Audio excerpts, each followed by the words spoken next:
Melihat orang lalu lalang di bandara, pemuda ini terlihat gugup. Tiba-tiba tanda gantung terlepas karena kesalahan pekerja. Menabrak lampu dan rusak. Melukai seorang anak laki-laki.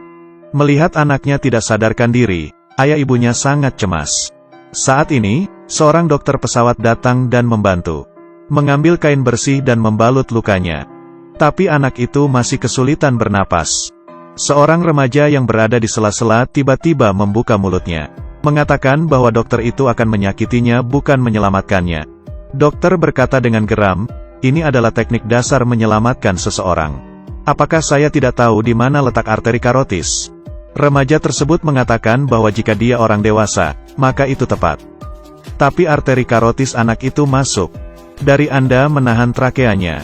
Dia berkata sambil maju dan mengambil tangan dokter. Digerakkan ke atas 2 cm, benar saja bocah itu berhasil bernapas. Tapi dia masih terus memeriksa anak itu. Membuka pakaiannya dan melihat pecahan kaca. Remaja ini tahu bahwa kondisi anak itu buruk. Jadi dia meletakkan tangan bocah itu di lantai. Gambaran lengkap meridian tubuh manusia tiba-tiba muncul di benaknya. Setelah dianalisis, remaja tersebut yakin bahwa bocah tersebut menderita pneumotoraks. Ini adalah penyakit yang sangat mematikan dan langka. Kemudian remaja itu bertanya apa ada yang punya pisau dan alkohol. Tapi dua barang ini, tidak boleh dibawa masuk ke bandara. Semua orang tidak punya. Setelah itu, dia pergi perlahan. Orang tua dengan anak laki-laki yang linglung. Ternyata dia mendatangi satpam bandara. Minta pisau dan alkohol. Dihadapkan dengan pertanyaan, remaja ini terdiam. Dia tidak bisa berkata apa-apa. Jadi satpam tidak bisa memberikan padanya. Dengan cepat remaja itu mengambil pisau dan berlari. Kali ini, ibu anak laki-laki itu datang untuk menjelaskan dan membantunya. Setelah mendapatkan semua peralatan tersebut, ia mulai merawat anak itu. Mulai dari menuangkan alkohol di atas badannya. Potong tabung plastik dan masukkan ke dalam botol. Nilai spesifik dari pneumotoraks muncul di benak saya. Memeriksa bagian tubuhnya lalu melubanginya. Memasukkan tabung plastik dan ujung selang. Saat ini, gelembung muncul di dalam botol. Ternyata ini adalah prinsip katup satu arah. Untuk membantu anak ini mengeluarkan udara lebih dari paru-parunya. Setelah beberapa perawatan, bocah itu benar-benar mendapatkan kembali napas spontannya. Semua orang yang hadir bertepuk tangan atas penampilan luar biasa dari remaja tersebut. Anak ini yang tidak bisa berkomunikasi secara normal. Sekarang telah menjadi pahlawan, menyelamatkan seorang anak.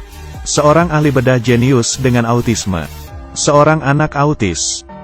Dengan alat sederhana, menyelamatkan hidup seorang anak, dia bernama Sean. Orang tua anak itu sangat berterima kasih padanya.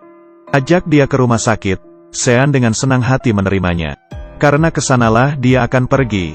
Di dalam ambulans, dia menemukan kelainan pada elektrokardiogram. Tetapi staf medis tidak setuju dengannya. Lagi pula, tidak ada yang melihat mesin itu dengan bingung. Tapi Sean yang tidak pandai berkomunikasi. Sesampainya di rumah sakit, dia ikut berlari mengikuti anak itu. Sean memberitahu dokter untuk melakukan elektrokardiogram. Setelah bersusah payah, dia akhirnya mengatakannya. Tetapi dokter profesional tidak mengomentarinya apa yang dia katakan. Sean tidak mau menyerah, dia kembali mencobanya. Jadi satpam membawa dia keluar. Mereka tidak mengizinkannya masuk. Namun, keamanan telah lama ada pada orang yang mencurigakan ini. Dalam keputusasaan, Sane menyaksikan tetesan hujan di luar rumah sakit. Di ruang operasi, dokter bertanya, siapa yang merawat anak itu sebelumnya? Apakah Anda melihat elektrokardiogram? Tapi Neil menjawab tidak perlu. Namun ketika sedang mengoperasinya, dia menemukan kelainan pada mesin jantung. Jadi dia bertanya pada Xiaobu, mengapa Anda ingin melakukan elektrokardiogram? Dia kemudian berkata yang merawatnya seorang anak muda. Untuk mencari tahu kenapa. Kemudian mereka berdua mencari Sean. Setelah melihat Sean, saat ditanya alasannya, Sean kembali terdiam. Dia berkata belum selesai. Kemudian dokter itu bertanya apa artinya. Sean dengan susah payah mengatakan, efusi perikardial. Pada saat ini, teleponnya berdering. Asistennya berkata tidak ada yang aneh dengan mesin jantung.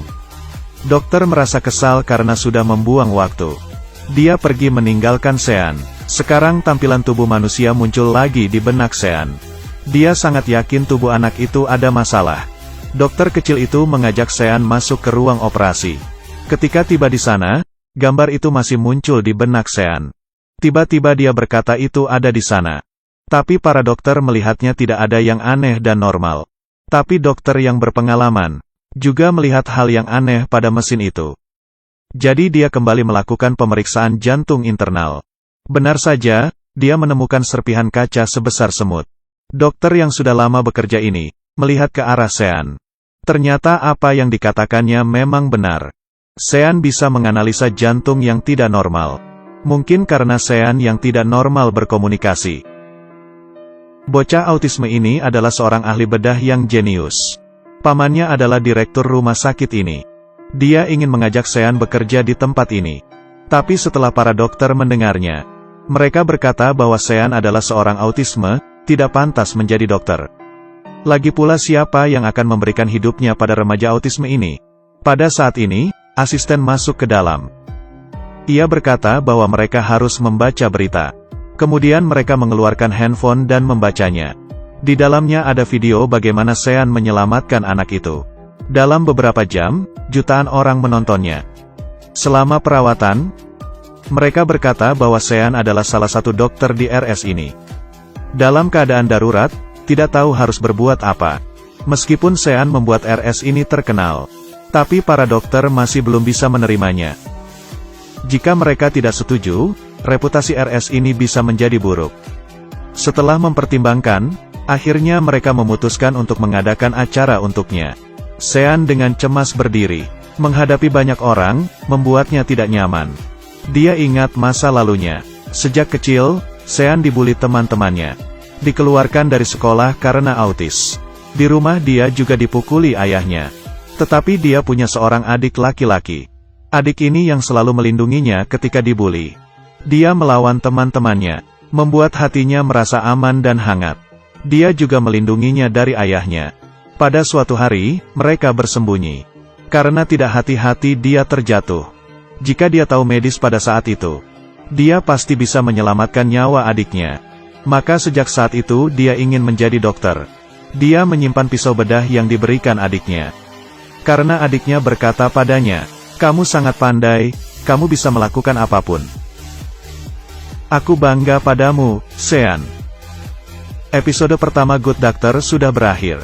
Dan cerita Sean baru saja dimulai.